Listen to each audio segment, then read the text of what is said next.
Station के हिसाब से, डिवीजन के हिसाब से पॉइंट्समैन के भी काम बदलते हैं, लेकिन जो मुख्य काम है वो यही है, ऑलरेडी एक्सचेंज सिग्नल दिखाना। और पॉइंट्समैन का नाम अगर हिंदी में लिखिएगा तो कांटा वाला लिखा जाएगा। किसी भी ग्रुप बी जो पहले था उस कैटेगरी में अगर किसी भी पोस्ट को देखा जाए जिसके करियर की सबसे ज्यादा संभावना है तो वो पॉइंट्समैन की है। और अगर प्रमोशन की बात करें तो एक पॉइंट्समैन असिस्टेंट पॉइंट्समैन से पॉइंट्समैन स्टेशन मास्टर बन जाता है, उसके अंदर थोड़ी भी प्रतिभा है तो पॉइंट्समैन स्टेशन मास्टर या गार्ड जरूर बनता है। ट्रांसपोर्ट अलाउंस डबल हो जाएगा, यहाँ पे 1053 है। इसके साथ अगर देखिए ओवर टाइम मिला एक्स्ट्रा ड्यूटी करने का जो 3242 है ये भी मिलता है, आप एक्स्ट्रा ड्यूटी करते हैं। अगर नाइट ड्यूटी का देखा जाए तो 5766 है, यानी जितने भी नाइट ड्यूटी करेंगे उतने अलाउंसेस बढ़ के मिलते हैं। आज मैं बात करने वाला हूँ रेलवे में पॉइंट्समैन के पोस्ट के बारे में। जो रेलवे में ऑपरेटिंग डिपार्टमेंट का एक पोस्ट होता है, सेफ्टी कैटेगरी का पोस्ट होता है और रेलवे के ऑपरेशंस यानी परिचालन से डील करता है। दोस्तों, पॉइंट्समैन का जो पोस्ट होता है उसमें जो ज्वाइनिंग होती है उसमें पहला पोस्ट का जो नाम होता है वो असिस्टेंट पॉइंट्समैन होता है। असिस्टेंट पॉइंट्समैन के बाद वो पॉइंट्समैन ए कैटेगरी का बनता है। उसके बाद भी आगे प्रमोशन के क्राइटेरियाज है जो मैं बताऊंगा इस वीडियोस में। तो असिस्टेंट पॉइंट्समैन बनने के बाद पहले 39 डेज की ट्रेनिंग होती थी, अब उसे डिक्रीज कर दिया गया है और ट्रेनिंग उनकी एटीसी में होती है। जैसे स्टेशन मास्टर्स और अदर इंजीनियर्स वगैरह की जेटीसी जोनल ट्रेनिंग सेंटर में होती है, उनकी एटीसी में होती है। उसमें ट्रेनिंग लेने के बाद इनकी एलआरडी होती है, यानी कुछ दिनों की स्टेशन पे ट्रेनिंग होती है और उसके बाद उन्हें पोस्टिंग दी जाती है। पोस्टिंग देने के बाद किसी भी स्टेशन पे इनका काम स्टेशन के हिसाब से अलग अलग होता है। जैसे मान लीजिए एक छोटे से स्टेशन पे काम कर रहा है, रोड साइड स्टेशन है, सड़क के किनारे स्टेशन है, छोटा सा स्टेशन है, 5 या 10 गाड़ियां आती है। ऐसे स्टेशनों पे पॉइंट्समैन के लगभग, अगर नॉर्मल वे में गाड़ियां चल रही, कोई भी काम नहीं होता है। जस्ट गाड़ी जब गुजरती है, जो गाड़ी स्टेशन पे नहीं रुकती है तो उसके ऑफ साइड का मतलब होता है इस साइड अगर स्टेशन बिल्डिंग है और तो गाड़ी के उस साइड जाकर के उन्हें एक्सचेंज दिखाना रहता है, ग्रीन सिग्नल, और इस साइड से स्टेशन मास्टर सिग्नल दिखाते हैं जिसे ऑल राइट सिग्नल कहा जाता है। ये दिखाते गाड़ी में सभी कुछ ठीक है, किसी तरह का प्रॉब्लम उस साइड से भी नहीं है, इस साइड से स्टेशन मास्टर देखते प्रॉब्लम नहीं, इसे कहा जाता है ऑल राइट सिग्नल, जो वो दिखाते हैं। ये असिस्टेंट पॉइंट्समैन का ऐसे स्टेशनों पे काम है। इसके अलावा बाकी चीजों के मेंटेनेंस को ध्यान देना, चाहे वहां पे कई तरह के लॉक्स रखे रहते हैं, कई तरह के इंस्ट्रूमेंट्स रखे रहते हैं किसी भी स्टेशन को चलाने के लिए, उसके मेंटेनेंस को ध्यान देना, जैसा कि स्टेशन मास्टर बताते हैं।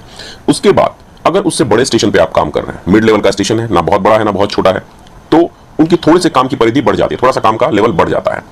ऑल राइट सिग्नल दिखाना है, वहां भी गाड़ियां रुकेंगी तो ऑब्जर्व करना है गाड़ियों को, लेकिन उसके साथ थोड़ा सा काम बढ़ जाता है। लेकिन जब बड़े स्टेशन पे जाते हैं तो यही पॉइंट्समैन वहां पे बहुत काम हो जाता है। जैसे शंटिंग करवाना, यानी किसी भी इंजन को किसी की गाड़ी से डिटैच करना, किसी इंजन को उसमें अटैच करना, ये सारे काम पॉइंट्समैन ही करते हैं प्लानिंग के साथ मैनेज करके।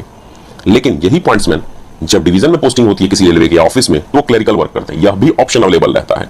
यानी स्टेशन के हिसाब से, डिवीजन के हिसाब से पॉइंट्समैन के भी काम बदलते हैं, लेकिन जो मुख्य काम है वो यही है, ऑलराइट एक्सचेंज सिग्नल दिखाना। और पॉइंट्समैन का नाम अगर हिंदी में देखिएगा तो कांटा वाला लिखा जाता है। किसी भी रेलवे ट्रैक पे पॉइंट्स जो बने रहते हैं वो एक ट्रैक पे से दूसरे ट्रैक पे ट्रेन को ले जाने के लिए रहता है, उसे कांटा कहा जाता है हिंदी में, इंग्लिश में पॉइंट्स कहा जाता है। उस पॉइंट से कोई भी ट्रेन एक ट्रैक से दूसरे ट्रैक पे जाती है और इसीलिए हो सकता है उस पॉइंट से पॉइंट्समैन नाम पड़ा है, इसे कांटा वाला भी कहा जाता है। तो पॉइंट्समैन यह भी, क्योंकि पहले क्या होता था कि केबिन मैन होते थे पॉइंट्समैन और वो किसी भी गाड़ी के लिए मैनुअली पॉइंट्स को ऑपरेट करते थे तो पॉइंट सेट होता था।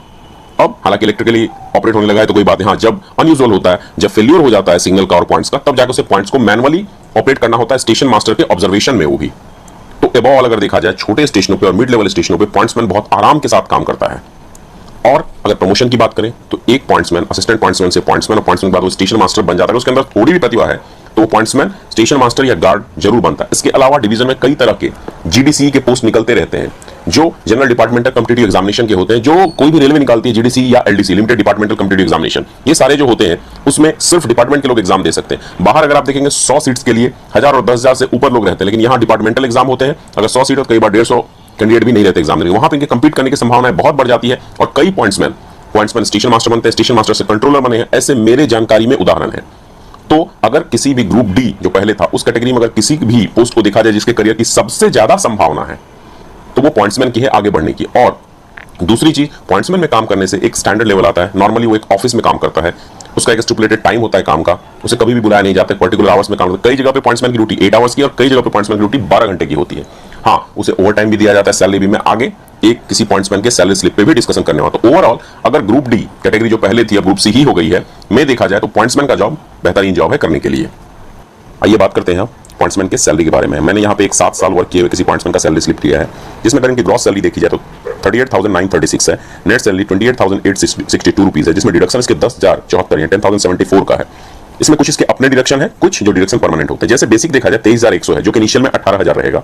इनका महंगाई भत्ता 3,927 रुपया यानी 17% है। 18,000 का 17% जो आता है वो यहाँ पे रहेगा इनिशियल में। अगर एचआरए देखा जाए तो 1848 है। ए और बी क्लास में ये 2 गुना और 3 गुना हो जाएगा, ये सी क्लास का है। ट्रांसपोर्ट अलाउंसेस डबल हो जाएगा, यहाँ पे 1053 है। इसके साथ अगर देखें तो ओवर टाइम मिला एक्स्ट्रा ड्यूटी करने का जो 3,242 है, ये भी मिलता है अगर आप एक्स्ट्रा ड्यूटीज करते हैं। अगर नाइट ड्यूटी का देखा जाए तो 5,766 है, यानी जितने भी नाइट ड्यूटी करेंगे उतने अलाउंसेस बढ़ के मिलते हैं। अगर आप ए क्लास और बी क्लास सिटी में है तो एचआरए आपका डबल और ट्रिपल हो जाएगा, यह फर्क आएगा आपके साथ, और उसमें ट्रांसपोर्ट अलाउंसेस भी डबल हो जाएगा आपका, और इसके साथ साथ सैलरी में इंक्रीज हो जाएगा। जुलाई में डीए ऐड होने के बाद सैलरी में इंक्रीज ऑटोमेटिकली आएगा। तो इस प्रकार से देखा जाए तो पॉइंट्समैन का जॉब बेहतर है रेलवे में, करियर ग्राफ के हिसाब से, वर्किंग स्टाइल के हिसाब से। अगर वीडियो अच्छा लगा तो लाइक शेयर सब्सक्राइब करें। धन्यवाद।